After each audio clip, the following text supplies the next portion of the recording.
Hola a todos, en este vídeo voy a mostrar cómo conectar el reloj Realme al iPhone.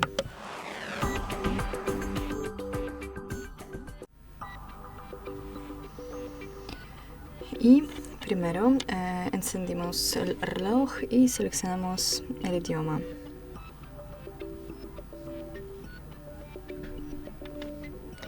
Luego podemos descargar la aplicación Realme Link en el App Store o podemos escanear el código QR.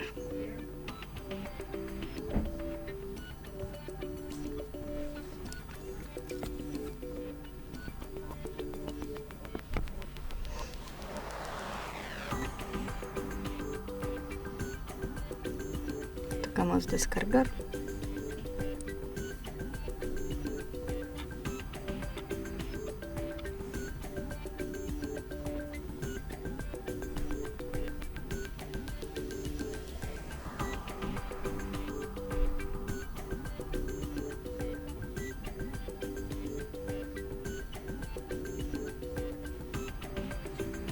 Abrimos la aplicación,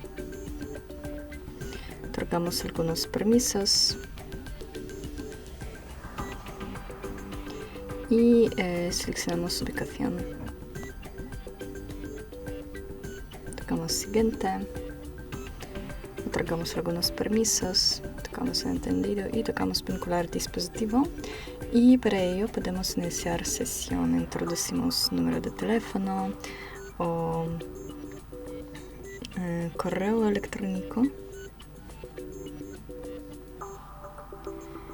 y introducimos contraseña.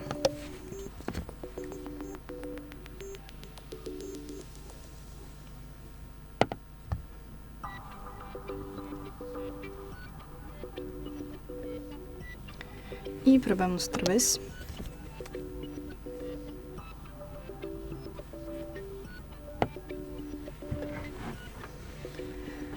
Tocamos permitir y tocamos vincular dispositivo. Y seleccionamos el reloj.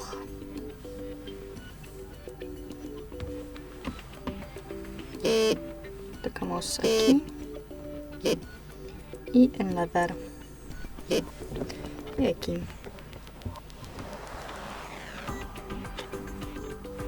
Y eso es todo. Gracias por ver, denle like y suscríbanse a nuestro canal. Adiós.